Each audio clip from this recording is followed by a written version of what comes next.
everywhere. Like women are everywhere. From my side, they are very capable of doing anything and everything. ನನ್ನ ಕಡೆಯಿಂದ ಅವರಿಗೆ ನಾನು suggestions ಕೊಡೋದ್ರಿಂದ ಅವ್ರ ಜೊತೆಗೆ ಇರೋರ್ಗೆ ಸಜೆಷನ್ಸ್ ಕೊಡಬೇಕು ಅಂತ ಇಷ್ಟಪಡ್ತೀನಿ. Like they are not like endless machines, ಹುಡ್ತಾಗ ಸ್ವಿಚ್ ಆನ್ ಮಾಡಿದ್ರೆ ಹೋಗೋವರೆಗೂ ದುಡಿತಾನೆ ಇರುವಂತ ಮೆಷಿನ್ಗಳಲ್ಲ. ಸೊ ದಯವಿಟ್ಟು ಜೊತೆಗಿರೋರು ಅವ್ರ ಜೊತೆ ಸ್ವಲ್ಪ ಸ್ಪಂದನೆ ಮಾಡೋದ್ರಲ್ಲಿ ಸ್ವಲ್ಪ ಆಸಕ್ತಿ ತೋರಿಸಿದ್ರೆ definitely they are self made and they are self energetic. They will do anything and everything.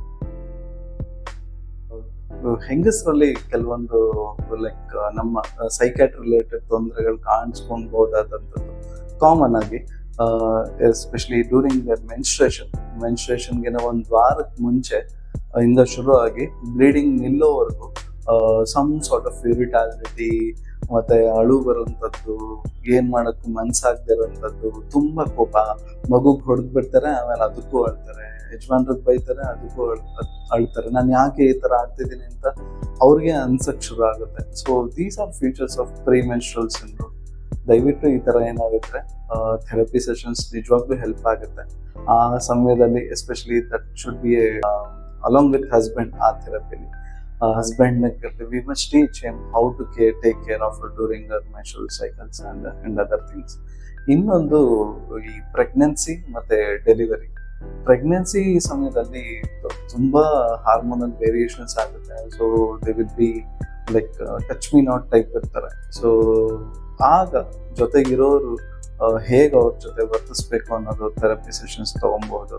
Post delivery, postpartum depression ಅಥವಾ ಪೋಸ್ಟ್ ಪಾರ್ಟಮ್ ಬ್ಲೂಸ್ ನಮ್ಮ ಕಡೆ ಎಷ್ಟೊಂದು ಜನ ಕೇರು ಮಾಡೋದಿಲ್ಲ. But it requires very good support from the family, especially the care taker.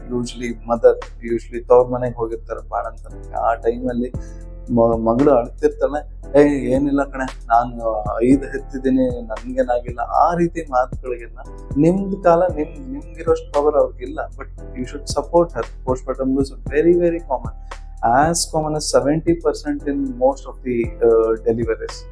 ಅದಾದ ನಂತರ postpartum depression ಅಥವಾ postpartum ಸೈಕೋಸಿಸ್ ಅಂಡ್ ಆಂಗ್ಸೈಟಿ, ಇದೆಲ್ಲ ಅಕಾರ್ಡಿಂಗ್ ಟು ಸ್ಟಡೀಸ್ ಆಂಗ್ಸೈಟಿ ಮತ್ತು depression are more common in females. And OCD, ಪದೇ ಕೈ ತೊಳೆಯುವಂಥದ್ದು, ಪದೇ ಪಾತ್ರೆ ತೊಳೆಯುವಂಥದ್ದು, ಮಾಡಿದ್ದನ್ನೇ ಮಾಡಬೇಕು, ಇದು ಸಮಾಧಾನ ಸಿಗ್ತಾ ಇಲ್ಲ, ಎಲ್ಲ ವಸ್ತು ಎಲ್ಲೆಲ್ಲಿ ಇಡಬೇಕು ಅಲ್ಲೇ ಇಡಬೇಕು.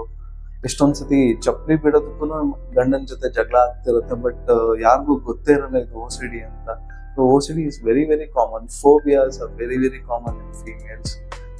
ಸೊ ದಯವಿಟ್ಟು ಆಗ್ಲೇ ನಾನು ಹೇಳ್ದಂಗೆ ಬಯೋಡ್ರೈವ್ಸ್, ನಿದ್ದೆಗಾಗ್ಲಿ, ಹಸಿವಿಗಾಗ್ಲಿ, ನಿಮ್ಮ ಎನರ್ಜಿ ಲೆವೆಲ್ಗಾಗ್ಲಿ, ಅಥವಾ ಲಿಬಿಡೋ, ಸೆಕ್ಷುವಲ್ ಅರ್ಜಸ್ ಅಲ್ಲಾಗ್ಲಿ, any disturbances in these 4 things, please reach out doctor.